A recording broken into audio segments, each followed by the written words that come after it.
So here's the thing. We all think of AI as this brilliant, all-knowing machine. But the reality?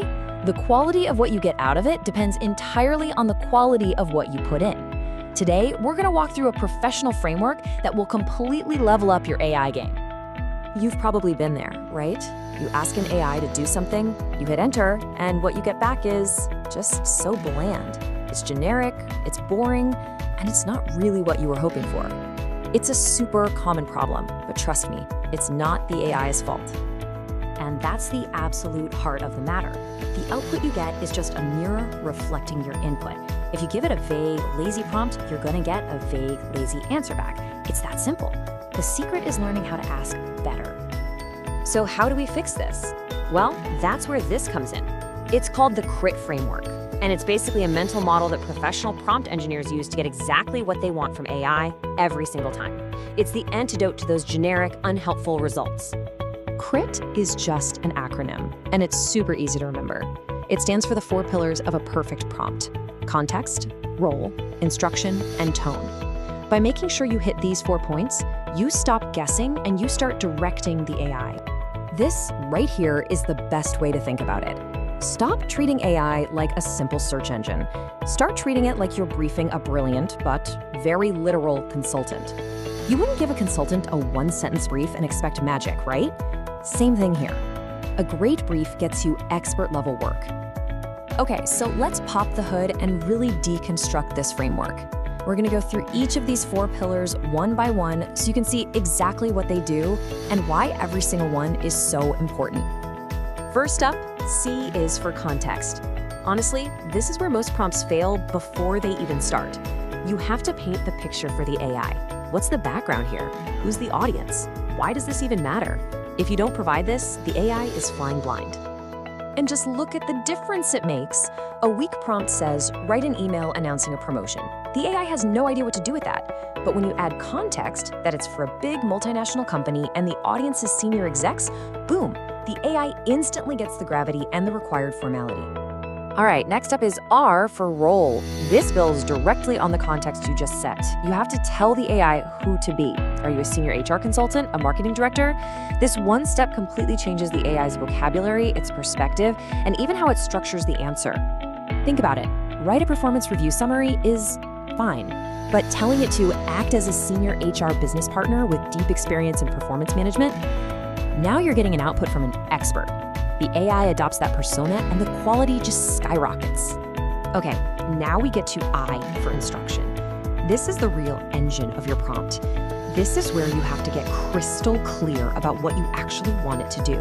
You have to get rid of any ambiguity and tell the AI exactly what done looks like. What format do you want it in? Be specific. The difference here is just night and day. Explain CRIT model gets you a textbook definition, but a good instruction says, explain it step by step, use simple language, give me workplace examples, and end with a template. You see, you've given the AI a clear recipe for success. And finally, the last piece of the puzzle, T is for tone. This is all about the feel of the response. If you don't specify a tone, AI will almost always default to this kind of bland, slightly robotic style. But just one line, like, make the tone executive and concise, can completely transform the output into something you can actually use. All right, theory is great, but let's see this thing in action. We've talked about the 4 pieces. Now let's put them all together and watch how a full CRIT prompt can generate some truly professional grade results. Okay, check this out. Example 1, announcing a new GM. We give it the context of a big company, assign the role of a senior comms manager, give it a very clear instruction about what to include, and set the tone to professional and confident. And what do you get? A perfect executive-ready email. No fluff, no filler. What about something like interview coaching?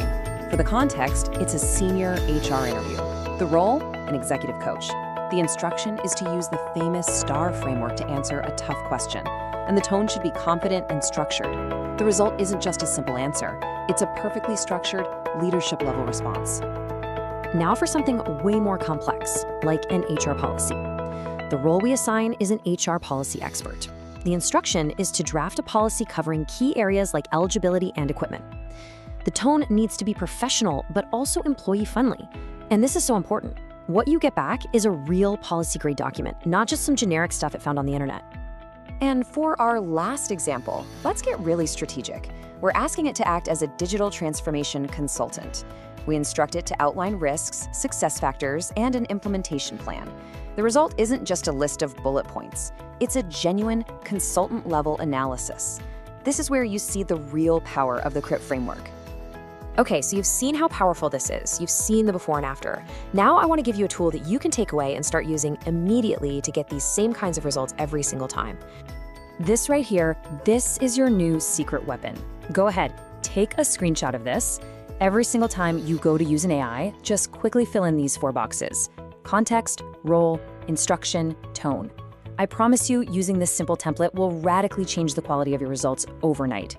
It's that powerful. And here's one last pro tip. If you run a prompt and the output is still kind of weak, don't just give up and hit regenerate. Use CRIT as your troubleshooting checklist. Go down the list and ask yourself, was my context clear enough? Was my instruction specific? Find the weak spot, fix just that one element, and run it again. This is how you really dial it in. So let's end on this thought. If you really want to get good at AI, it's not about chasing the newest, shiniest tool. It's about mastering a more structured way of thinking. When you learn how to clarify your own thoughts using a framework like CRIT, you unlock the true power of any AI you touch.